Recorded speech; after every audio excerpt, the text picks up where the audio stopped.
Danes zjutraj je 44. generacija na prostovoljno služenje vojaškega roka v Murski Soboti pričela z zaključnim preverjanjem. Zaključno preverjanje smo začeli z jutranjim alarmiranjem. Alarmiranje je potekalo dobro, po pričakovanem, nekih večjih nepravilnosti ni bilo.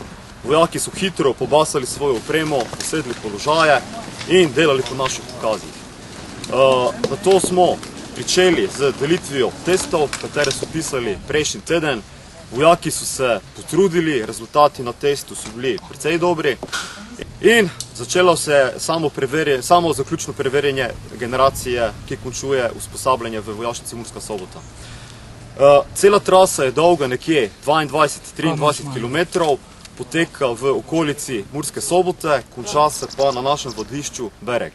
Zdaj se trenutno nahajamo na kontrolni točki številka 4, to je nekje glih na polovici poti, se pravi vojaki so imajo že za sabo nekje 10-11 km. Tu bomo vojake čekirali, da res grejo po začrtani poti. Potem na Bereku še nas čaka zaključno preverjanje iz 3-4 veščin. To bo taktična steza, ker vojaki skozi celotno usposabljanje imajo taktiko. Ta taktika je postopna, to je od plazanja vojaka po štirih, po trebuhu, potem iskanja primernih zaklonov, timsko delo z vojakom, kateri je z njim v napadu, do samega juriša. In vse te postopke, kar so se oni učili celotno generacijo, bomo preverili na tej taktični stezi. In kot korona vsega bo na koncu še kopanje zaklonilnika za klečeči položaj. Služenje vojaškega roka je zelo zanimivo. Veliko stvari se naučiš, psihofizično se nadgradiš. Danes je zadnje preverjanje, zadnji dan preverjan. Imeli smo pohod, čaka nas še taktična steza in kopanje zaklonilnikov za klečeči položaj. Jutri pa zaprisega, v petek pa se stvar konča. Ponosen sem na to, da sem prišel do konca služenja in da sem nosil s ponosom uniformo Slovenske vojske. Ja, na prostovoljnem služenju v Murski Soboti smo se imeli zelo fajn, pa ni bilo tako res naporno. So trenutki, ki so res bili, ampak se trudno se vse da. Nadrejeni so bili zelo fajn, smo se fajn razumeli, pa tudi ostali soborci. Vsem, ki se odločijo za prostovoljno služenje vojaškega roka, bi rad povedal, da je bistvena psihofizična pripravljenost, pa disciplina na prvem mestu. Ja, za vse prostovoljce, ki se mislijo preizkusiti v tem služenju, je fajn, da se malo fizično pripravijo, pa ne bo jim žal. Ni mi žal, niti malo mi ni žal, da sem se odločil za to zadevo. Se učili spreje reakcija na sovražnikov ogenj.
generacija na prostovoljnem služenju vojaškega roka v Murski Soboti, kar se tiče fizične pripravljene.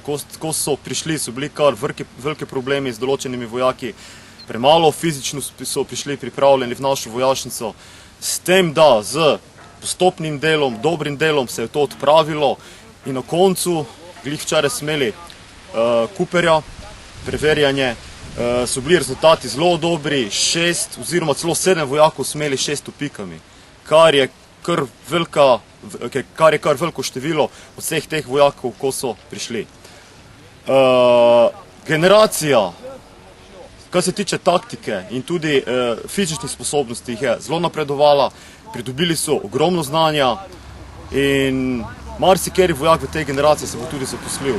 In siguren sem, 100% sem, da vojak ima ogromno predznanja, osnovnega vojaškega predznanja in tudi fizična pripravljenost na tistem nivoju, tako da v bilo kateri enoti z njim ne bi smeli imeti nobenih problemov, da bo lahko opravljal tisto nalogo, za kaj se je pripravljal.